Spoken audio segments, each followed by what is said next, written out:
Industry. Keeping physically fit. Whatsoever thy hand findeth to do, do it with thy might.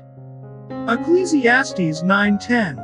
The life of Jesus was filled with industry, and he took exercise in performing varied tasks in harmony with his developing physical strength. In doing the work that was marked out for him, he had no time for indulgence in exciting, useless amusements. He was trained in useful labor, and even for the endurance of hardship. Christ presents before us a pattern for youth and children. His early life was lived under conditions favorable to the obtaining of physical development and to the acquisition of moral power to resist temptation, so that he might remain untainted amid the corruption of wicked Nazareth. The education of Christ, during the time he was subject to his parents, was of the most valuable kind.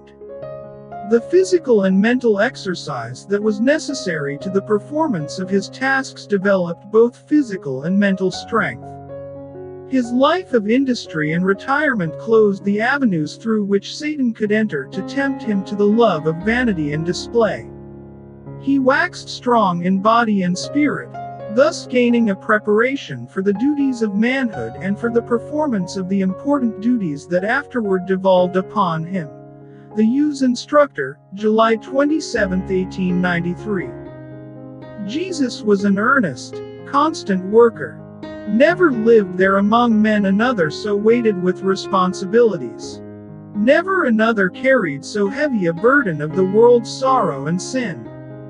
Never another toiled with such self-consuming zeal for the good of men. Yet his life was a life of health.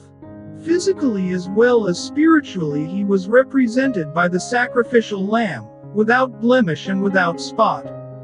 In body as in soul he was an example of what God designed all humanity to be through obedience to his laws. The ministry of healing. 51.